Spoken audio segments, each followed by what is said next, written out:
मेरी पत्नी का एक पाँव नहीं था, लेकिन वह बहुत अमीर घराने से थी, इसीलिए मैंने उससे शादी कर ली। वह एक पैर में नकली पाँव लगाती थी। हम दोनों घर में अकेले रहते थे, लेकिन रोज़ रात को मुझे छत से अजीब-अजीब सी आवाज़ें आतीं और मेरी पत्नी भी बिस्तर से गायब होती, पर उसका नकली पाँव कमरे में ही पड़ा रहता। एक दिन मैंने छत पर जाकर देखा तो मेरी तो जैसे जान ही निकल गई। मेरी शादी की उम्र हो चुकी थी। जब मुझे लड़की की फ़ोटो दिखाई गई तो मैं बहुत ज़्यादा खुश हुआ। मेरे दिल में बहुत सारे जज़्बात थे, लेकिन जब मुझे पता चला कि उसके एक पाँव में कुछ गड़बड़ है, तो मेरे होश उड़ गए। बल्कि यही नहीं, वो तो उसकी जगह एक नकली पैर का इस्तेमाल भी करती है। मैं रिश्ता करवाने वाले पर गुस्सा हो गया और उससे कहा कि मुझ पर कौन से बुरे दिन आए हैं कि मैं बिना पैर की लड़की से शादी करूं। मैं अच्छा भला खूबसूरत नौजवान हूं, मुझ में कोई कमी नहीं है, तो फिर मैं इस तरह का कड़वा घूंट आंखें बंद करके कैसे पी जाऊं।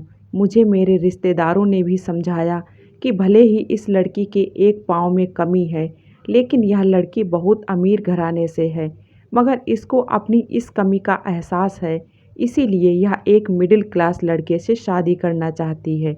अगर इसका ये पाँव ठीक भी होता तो तुम इसके साये तक भी नहीं पहुंच पाते। यह बात मेरे दिल को लगी और मैंने उस लड़की से शादी करने के लिए हाँ कर दी। उसका नाम पूनम था। वह वाकई बहुत खूबसूरत लड़की थी।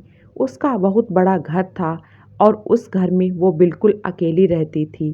खैर, उससे मेरी शादी हो गई, लेकिन जैसे ही रात को मैं उसके पास गया तो उसने मुझे अपने पास बैठने से इनकार कर दिया और बोली कि मैंने कसम खाई है और भगवान से भी वादा किया हुआ है कि मैं 1 महीने तक आपके साथ नहीं सो सकती, क्योंकि मैंने भगवान से एक मन्नत मांगी थी कि अगर मुझे मेरी पसंद के पति देव मिले तो मैं 1 महीने तक लगातार उपवास करूंगी और 1 महीने तक अपने पति के साथ भी नहीं सोऊंगी। मैं उसकी इस तरह की अजीब शर्त पर हैरान था, लेकिन क्या करता, मैं ठहरा सीधा साधा अनपढ़ इंसान, इसीलिए उसकी इस शर्त को मानने पर राजी हो गया। और फिर वह बोली कि हम इस घर में ही रहेंगे, क्योंकि अगर हम यहाँ नहीं रहेंगे तो फिर इधर कौन रहेगा, और फिर इस घर को संभालने वाला मेरा कोई और है भी नहीं। मैंने कहा कि मैं हूँ ना, संभाल लूँगा इस घर को। अब वह भी मेरा घर था और पूनम की सारी दौलत भी मेरी थी, और इधर पूनम को भी इससे कोई मतलब नहीं था। मैं बस इस बात पर खुश था कि मेरी पत्नी के साथ साथ मुझे दौलत और घर भी मिल गया, लेकिन इसका मतलब यह नहीं था कि मैं उससे मोहब्बत नहीं करता, क्योंकि वह इतनी प्यारी थी कि उससे कोई भी मोहब्बत कर सकता था। मैं उसे पाकर बहुत खुश था। खैर, वक्त गुजरने लगा, लेकिन कुछ दिन बाद ही उस घर में एक अजीब सी हरकत होने लगी, जिसके बारे में मुझे अंदाज़ा बिल्कुल भी नहीं था। और यह कोई छोटी बात नहीं थी, क्योंकि मैं अपने पैर की वजह से ऊपर नहीं चढ़ पाती, इसीलिए मैंने वहाँ का काम भी नहीं करवाया है। मैंने उससे कहा कि मुझे भी छत पर नहीं जाना, क्योंकि अगर तुम ऊपर नहीं जा सकती तो फिर मैं भी ऊपर नहीं जाऊँगा, इसीलिए वहाँ का काम करवाना ज़रूरी नहीं है। बेकार में खर्चा क्यों किया जाए। लेकिन कोई न कोई गड़बड़ ज़रूर है। आज के दिन भी मुझे रात को आवाज़ें आईं और मैं जाग गया, लेकिन जब मैंने अपने साथ वाले बिस्तर पर देखा तो मेरी जान निकल गई। मैंने देखा कि मेरी पत्नी का वो नकली पाँव बिस्तर के नीचे पड़ा था और मेरी पत्नी कमरे से गायब थी। वह नकली पैर का इस्तेमाल सारा दिन करती थी, लेकिन रात को सोने से पहले उतार देती थी। लेकिन आज वह उसके बगैर कैसे जा सकती थी। मैं सोच में पड़ गया। वो तो व्हीलचेयर का इस्तेमाल भी नहीं करती थी, बस इस नकली पैर के सहारे से ही थोड़ा बहुत चल पाती थी। भले ही उसे चलने में थोड़ी देर लगती, लेकिन व्हीलचेयर पर बैठना वह बिल्कुल भी पसंद नहीं करती थी। उसका कहना था कि मुझे व्हीलचेयर पर बैठने से नफ़रत है। उसे वह बिल्कुल भी इस्तेमाल नहीं करती थी, लेकिन ये नकली पैर तो उसका यहीं पड़ा था, तो ऐसे में वह कहाँ जा सकती थी। जब से शादी हुई थी मेरी पत्नी ने मुझे किसी से भी नहीं मिलवाया था, जबकि मुझसे कहा गया था कि उसका एक बहुत बड़ा कारोबार है जो बहुत सारे लोग मिलकर चलाते हैं।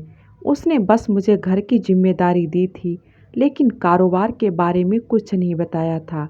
घर में पैसे तो आ रहे थे, लेकिन कहाँ से आ रहे थे यह मुझे बिल्कुल नहीं पता था। खैर, अभी मैं अपनी पत्नी को तलाश करना चाहता था, क्योंकि अगर वह बिना पैर के कहीं गई थी तो इसका मतलब कि वह चल सकती थी और वह ड्रामा कर रही थी। वरना एक इंसान अपने पैर के बिना कहीं कैसे जा सकता था? तो फिर वह कमरे से बाहर कैसे है? बाथरूम का दरवाज़ा खुला हुआ था, लेकिन बाथरूम में नहीं थी। मैं कमरे से बाहर निकल गया और उसको ढूंढने लगा, लेकिन फिर मुझे कमरे से हल्की सी आवाज़ आई। जब मैं वापस आया तो सामने का मंजर देखकर हैरान रह गया। मेरी पत्नी बेड पर बैठी थी और कोई किताब पढ़ रही थी। मैंने कहा कि अभी तुम कहाँ गई थी? तो कहने लगी कि मैं तो कहीं नहीं गई थी। मैंने कहा कि मजाक मत करो, मैं अभी बिस्तर से तुम्हें ही तो तलाशने के लिए उठा था। उसने कहा कि तुम्हें आज क्या हो गया है? मुझे लगता है कि तुमने ध्यान से नहीं देखा होगा। मैंने अपनी पत्नी से इतनी बहस नहीं की और सोचने लगा कि जब उसने झूठ बोल ही दिया है तो इसका मतलब वह मुझसे हमेशा झूठ बोलती आ रही थी। लेकिन इतना सफ़ेद झूठ वह मुझसे क्यों बोल रही थी? मैंने अपनी आँखों से देखा था कि वह कमरे में नहीं थी, तो फिर वह मुझसे ऐसा झूठ क्यों बोल रही थी? क्या वह नहीं समझती थी कि वह एक अपाहिज लड़की है?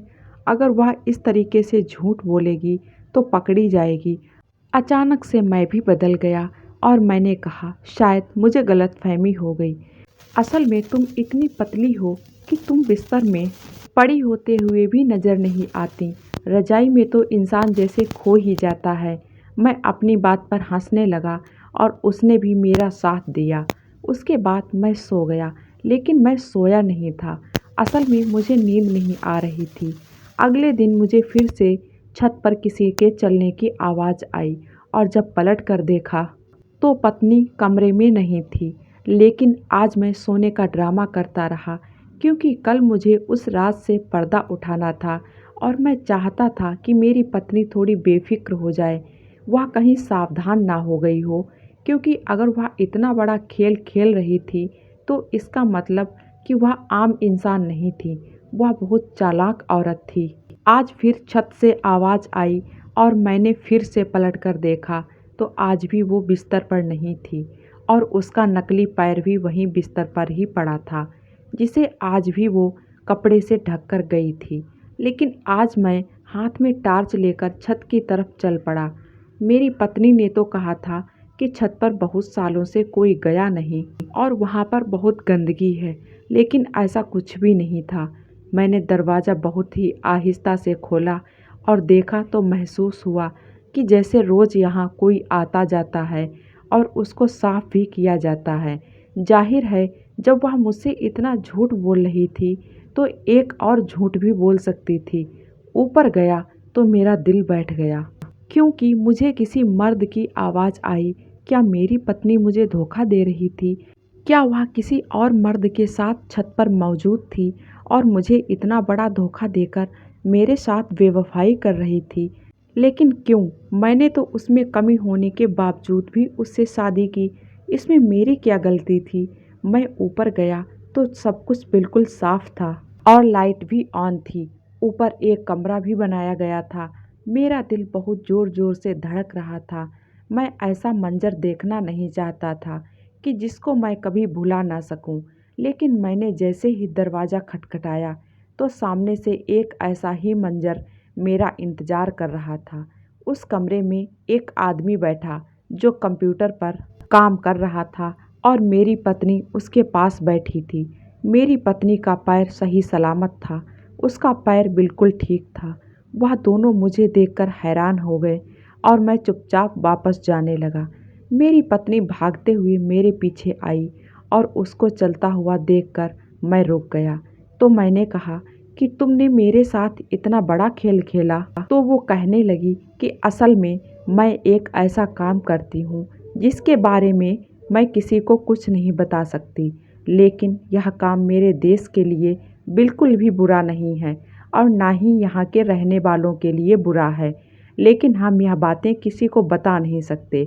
मैंने जानबूझकर एक पैर ना होने का ड्रामा किया हुआ है, क्योंकि ऐसे काम में शक करने का खतरा था। किसी को मुझसे शादी करने की इजाज़त नहीं थी।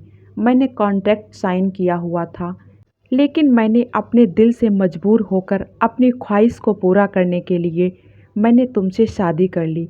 पर मैं तुम्हें भी इस राज से दूर रखना चाहती थी, क्योंकि यह काम बहुत ही खतरनाक है, और अगर लोगों को यह पता चल गया कि मेरी कोई कमजोरी है तो वह मेरी कमजोरी का फ़ायदा उठाएंगे। इसके बाद मुझे मेरी पत्नी ने सारी बात समझा दी, और सच में मुझे अपनी पत्नी पर भरोसा था। उसका झूठ बोलना उसकी मजबूरी थी।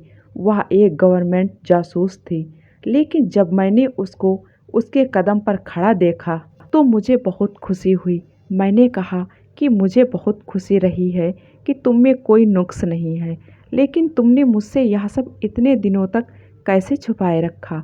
उसने कहा कि हमें वेश बदलकर सिखाया जाता है और जगह जगह जाकर क्रिमिनल पर घात लगाना सिखाया जाता है।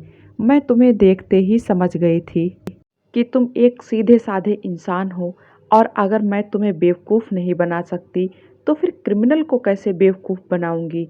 मैं उसकी इस बात पर हंसने लगा, और मैंने कहा कि इस बेवकूफ़ को कहीं छोड़ तो नहीं दोगी ना। तो कहने लगी कि नहीं, बिल्कुल भी नहीं, लेकिन हमारी ज़िंदगी आम लोगों से थोड़ी अलग होगी।